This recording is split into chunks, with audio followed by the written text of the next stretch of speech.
Leo Juni 2, 2025 imekuwa ikisambaa barua kupitia mitandao mbalimbali ya kijamii juu ya kufungwa kwa kanisa la Ufufuo na Uzima kutokana na kukiuka kanuni na masharti, na kanisa hilo kupitia askofu wake Dr. Josephat Gwajima lilifanya mahubiri ambayo yana dhamira ya kisiasa.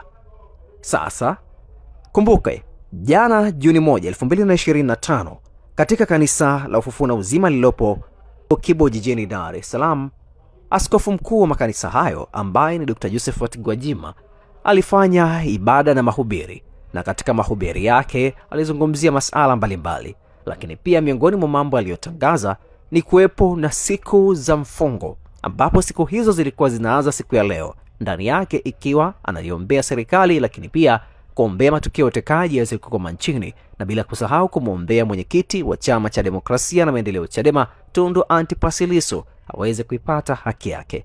Sasa baada ya taarifa zile kuenea, ambapo zilianza kuenea majira ya mchana, jioni ya leo ambapo palikuwa kuna ibada ikiwa ni siku ya kwanza ya mfungo na maombi ambayo yanaendelea katika makanisa yake, lakini yeye akifanya ibada katika kanisa hilo lililopo Kibo, yani askofu Dr. Josephat Gwajima, Jambo TV ilifanya jitihada za kwenda kanisani hapo kuona kama baada ya taarifa zile ambazo zimeenea katika mitandao mbalimbali ya kijamii, je, Dr. Gwajima ataendelea na ibada?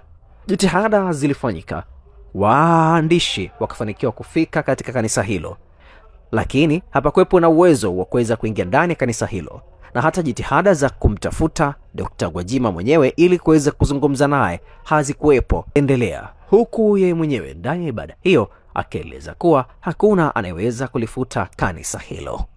Hufurahi, bali waovu wakitawala watu huugua. Tutakwenda kumuomba Mungu na tutaomba kweli kweli. Nitamuomba sasa askofu wetu, Askofu George, atashusha kombola fupi. Halafu atakwenda kutuongoza kwenye maombi. Tunaomba kweli kweli, tutaomba kwa muda wa siku 7.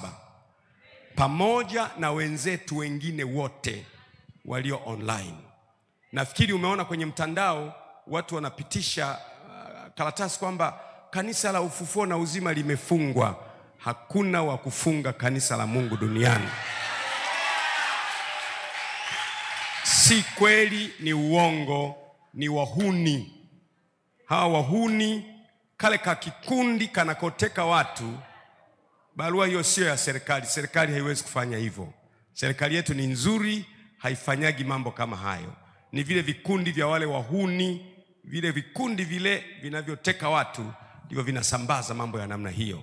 Lakini sisi tutaliita jina la Bwana. Kwa hiyo tunaendelea na makanisa yetu yote zaidi ya 2000 yako online leo, na tuendelea na maombi kesho kutwa mpaka siku 7. Tunafunga mchana tu, tunakunywa maji na tunamlilia Mungu kwamba jua la haki lizuke. Sawa sawa, amani tawale Tanzania, ushindi utawale Tanzania. Tunaombea watu wote, kama nilivyosema, tutaombea mwenyekiti huyo wa chama cha Chadema Mheshimiwa Tundu Lissu, tutaombea faraja kule Zanzibar.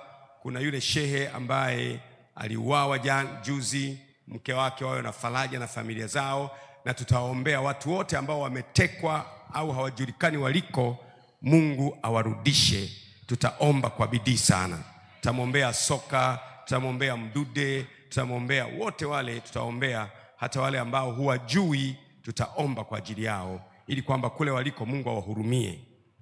Neno la Mungu limetufundisha kwenda kuwaona watu walio kwenye dhiki. Kuna mahala Yesu anawaambia wanafunzi wake, nilikuwa mgonjwa, hamkuja kuniona. Nilikuwa kifungoni, hamkuja kuniona.